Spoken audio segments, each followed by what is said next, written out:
Test 4. You will hear a number of different recordings and you will have to answer questions on what you hear. There will be time for you to read the instructions and questions, and you will have a chance to check your work. All the recordings will be played once only. The test is in 4 sections. At the end of the test, you will be given 10 minutes to transfer your answers to an answer sheet. Now turn to Section 1.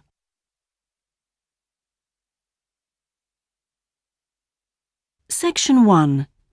You will hear a student talking to a housing officer about living with a homestay family. First, you have some time to look at questions 1 to 6.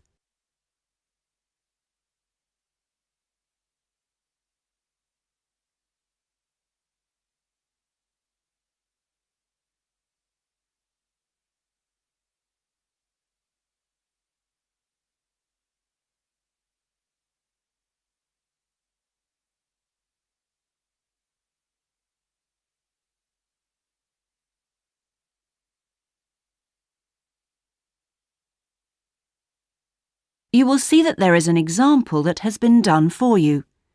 On this occasion only, the conversation relating to this will be played first. Yes, what can I do for you? My friend is in homestay, and she really enjoys it, so I'd like to join a family as well. Okay, so let me get some details. What's your name? My name is Keiko Yuchini. Could you spell your family name for me? It's Yuchini. That's Yuichini.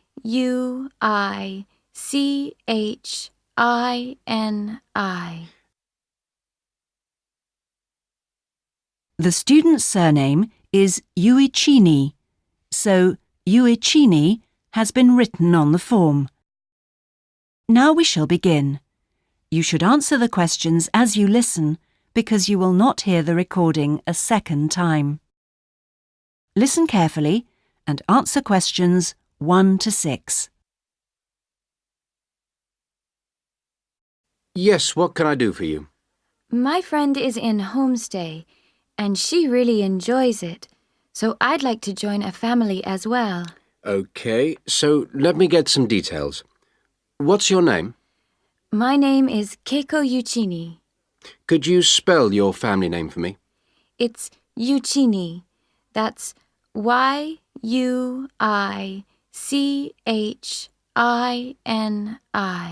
And your first name? It's Keiko. Keiko. That's Keiko Yuchini. Okay, and you're female. And your nationality? I'm Japanese. Right. And could I see your passport, please? Here it is. Okay, your passport number is JO6337.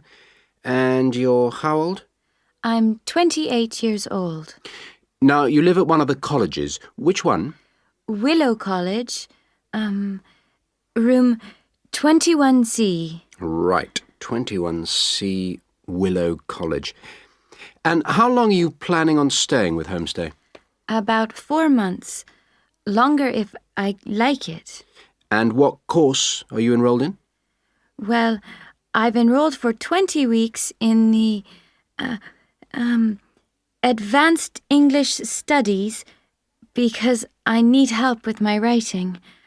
And I'm nearly at the end of my first 5-week course. Okay. Do you have any preference for a family with children or without children? I like young children, but I'd like to be with older people. You know, adults, someone around my age. Okay. And what about pets? I am a veterinarian, so that's fine. The more the better. Before you hear the rest of the conversation, you have some time to look at questions 7 to 10.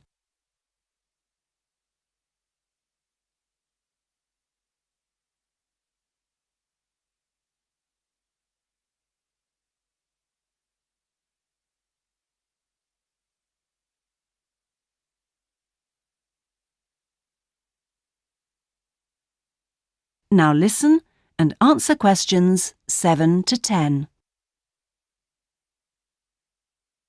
All right. Now, what about you? Are you a vegetarian or do you have any special food requirements? No, I am not a vegetarian, but I don't eat a lot of meat. I really like seafood.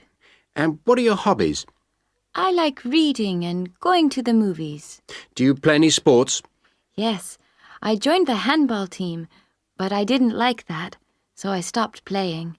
Now I play tennis on the weekend with my friends. All right.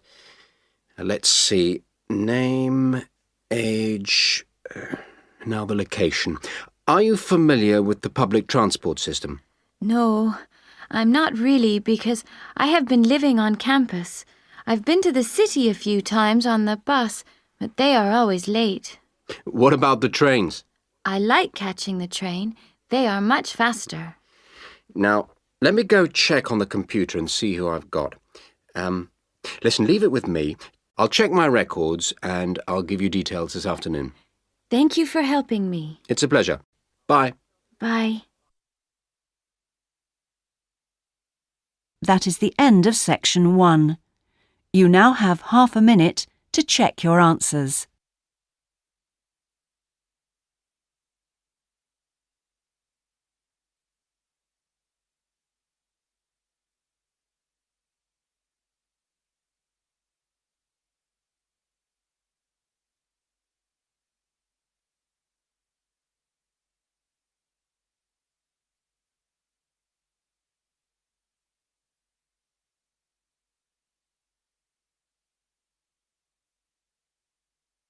Now turn to section 2.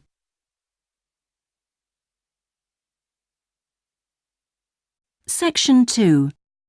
You will hear a guide giving a tour of a park. First, you have some time to look at questions 11 to 14.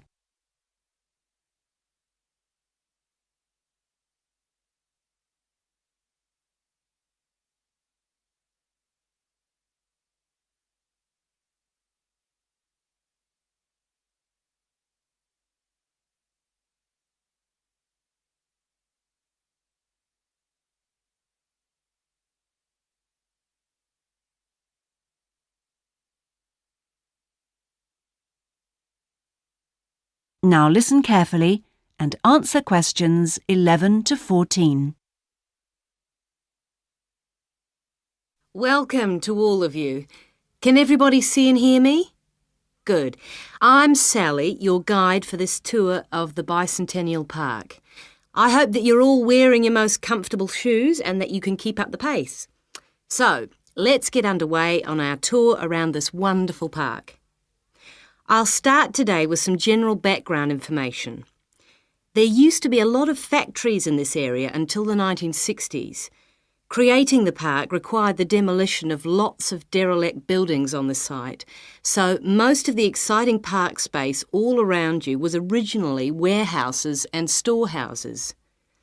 The idea of building a public park here was first discussed when a property developer proposed a high-rise housing development, but the local community wasn't happy. If the land was to be cleaned up, they wanted to use the site for recreation. Residents wanted open space for outdoor activities rather than housing or even an indoor sports complex. Now, to the Bicentennial Park itself. It has two areas, a nature reserve and a formal park with man-made features and gardens. The tall blue and white building in front of us is called the Tower and is the centre point for the formal gardens. It stands 12 metres high, so follow me up the stairs to where we can take advantage of the fantastic views. Before you hear the rest of the tour, you have some time to look at questions 15 to 20.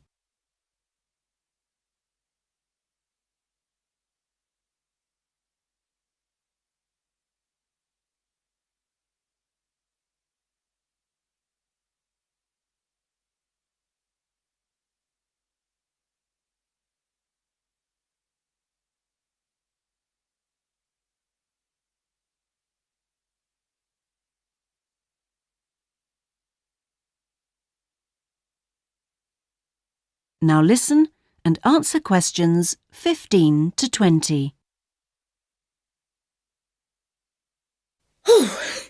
Well, here we are at the top of the tower, and we're going to look at the view from each direction.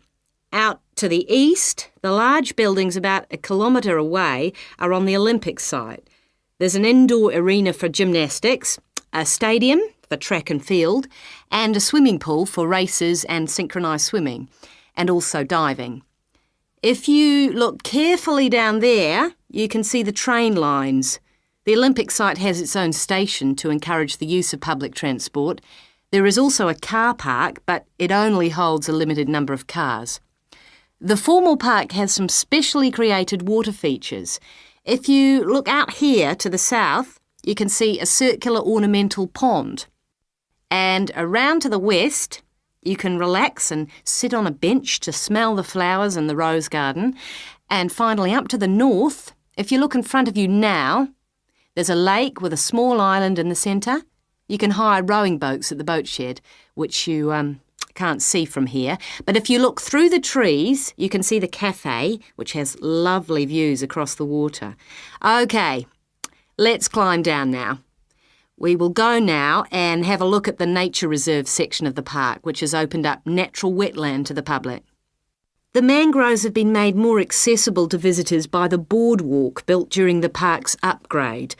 You'd think that people would come here to look at the unusual plant life of the area, but in fact it's more often used for cycling and is very popular with the local clubs. This is the far end of the park, and over there you can see the frog pond, a natural feature here long before the park was designed. Just next to it we have our outdoor classroom, a favourite spot for school parties. The area is now most often used by primary schools for biology lessons. And finally, let's pass by the Waterbird Refuge. This area is in a sheltered part of the estuary. That's why the park's viewing shelter is a favourite spot for bird watchers who can use it to spy through binoculars. You can watch a variety of waterbirds, but most visitors expect to see black swans when they come to the shelter.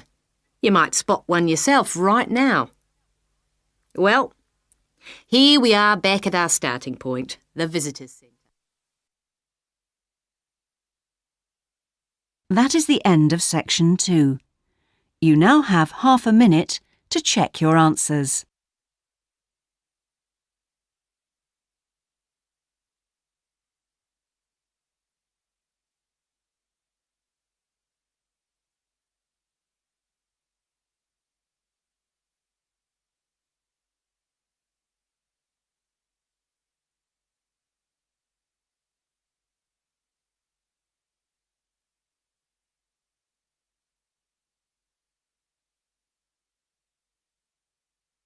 Now turn to section 3.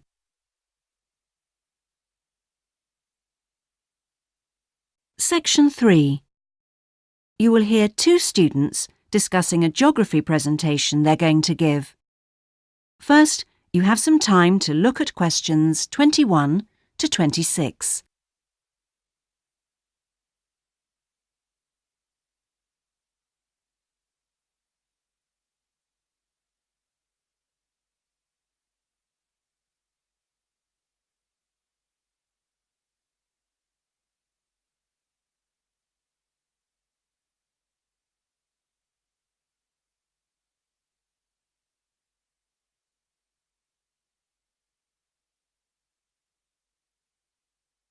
Now listen carefully and answer questions 21 to 26.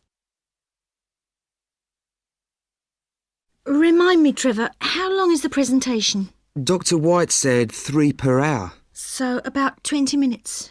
Well, it'll be 15 minutes per presentation. And 5 minutes for questions? And is this one going to be assessed? No, not this time round, because it's the first one, you know. Oh, good news. Well, Trevor, what are we going to include? Well, do you think we ought to give some historical background? Oh, no, definitely not. We won't have time. OK, but I think we ought to say something about the geographical location, because not a lot of people know where the islands are. Yes, OK. I'll take notes, shall I? Yeah, that'd be a help. So, Geographical location? Then we ought to give an overview of the whole education system. Shouldn't we say something about the economy? You know, agricultural produce, minerals and so forth? Well, Dr. White said we shouldn't go into that sort of detail. But it's pretty important when you think about it. You know, because it does influence the education system. Look, let's think about that one later, shall we? Let's see how we're doing for time. OK, so general overview of education? Of course. And then the role of English language. No, that goes in the language policy seminar, don't you remember? Are you sure? Positive. All right. So those are the topics we're going to be covering.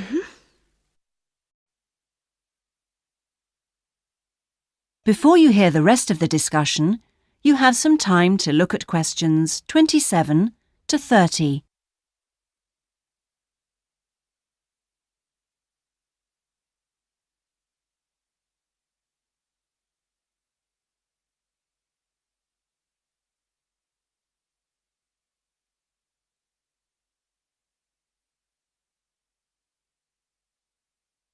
Now listen and answer questions 27 to 30. We need to think about what to prepare. Dr. White said he wanted us to use plenty of visuals and things, and we might as well try them out when we're not being assessed. Well, the most important thing is the overhead projector. No problem. We'll get that from the media room. Must remember to book it. Well, we'll need a map, of course. Probably two. One of the islands, large scale. And one of West Africa. Well, the West African one is no problem. There's one in the resources room. Oh, yeah, of course, the resources room. The islands are going to be more of a problem. Tell you what, there's a very clear map of Santiago in that tourist brochure I showed you last week. Don't you remember it? Oh, yeah, that's right. We can just use the tourist brochure. We also need statistics on several different things. Literacy rates. Yes, and school places. How about the encyclopedia? Nah, not up to date enough. Why don't we call the embassy? Oh, someone's enthusiastic. Well, if something's worth doing. I know, it's worth doing well. OK. We can find out statistics on school places from them as well. Might as well. Look, Julie, it's almost time for our tutorials. We can meet again on Monday, but we need to prepare some stuff before then. That is the end of section 3. You now have half a minute to check your answers.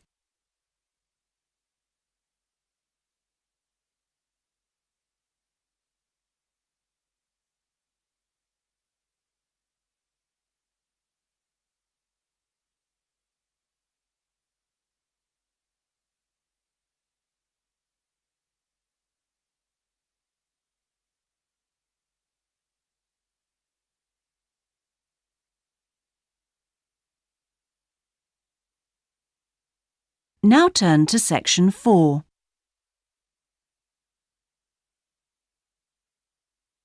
Section 4.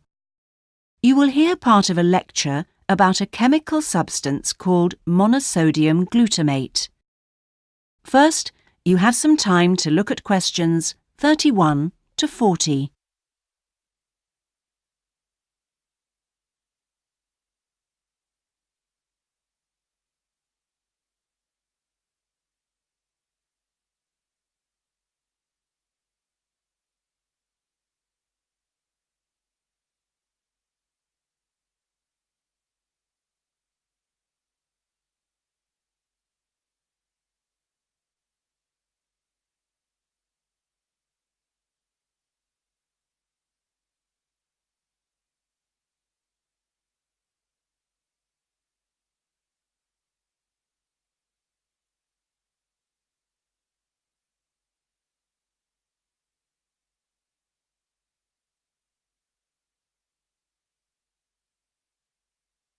Now listen carefully and answer questions 31 to 40. In today's lecture, I'm going to talk about monosodium glutamate, or MSG as it's more commonly known. Now, MSG, as you probably know, is a flavor enhancer which is used particularly in Chinese and Japanese cooking. Today, I am going to explore why it is so popular in these cuisines, and more importantly, how does it enhance the flavor of food? The main reason why MSG is more commonly used in Japanese meals is tradition. For many thousands of years, the Japanese have incorporated a type of seaweed known as kombu in their cooking, as they discovered it had the ability to make food taste better. But it wasn't until 1908 that the ingredient in kombu, which was responsible for the improvement in flavor, was actually discovered to be glutamate by scientists working there. From 1908 until 1956, glutamate was produced commercially in Japan by a very slow and expensive means of extraction. It was in 1956 that the speed of the process was improved and industrial production increased dramatically and still continues to increase to this day. In fact, hundreds of thousands of tons of MSG are produced all over the world today.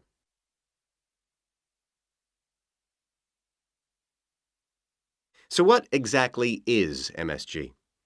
Well, monosodium glutamate contains 78.2% glutamate, 12.2% sodium, and 9.6% water. Glutamate is an amino acid that can be found naturally in all protein-containing foods. So this includes food such as meat and cheese. It is widely known that Chinese and Japanese food contains MSG, but many people don't seem to be aware that it is also used in foods in other parts of the world. For example, it is found in commercially made Italian pizzas, in American fast food, and in Britain, MSG is used in things like potato crisps. So, how exactly does MSG work? Well, in the Western world, we commonly talk of 4 tastes, and I'm sure you're all familiar with the concepts of sweet, sour, bitter, and salt. Well, in 1908, Kikunae Ikeda identified a 5th taste, and it is thought that MSG intensifies this naturally occurring taste in some food. It does make perfect evolutionary sense that we should have the ability to detect or taste glutamate because it is the amino acid which is most common in natural foods. John Prescott, an associate professor at the University of Chicago, suggests that this 5th taste serves a purpose just as the other tastes do. He suggests that it signals to us the presence of protein in food, in the same way that sweetness indicates that a food contains energy-giving carbohydrates. Bitterness, he says, alerts us to toxins in the food, while sourness warns us of spoilage, and saltiness signals the presence of minerals. So, what else do we know about this 5th taste? That is the end of section 4. You now have half a minute to check your answers.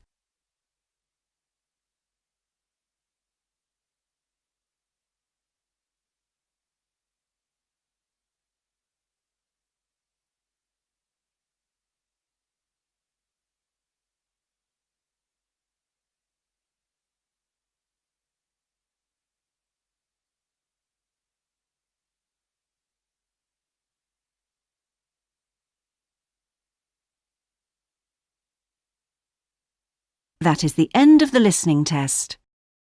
In the IELTS test, you would now have 10 minutes to transfer your answers to the listening answer sheet.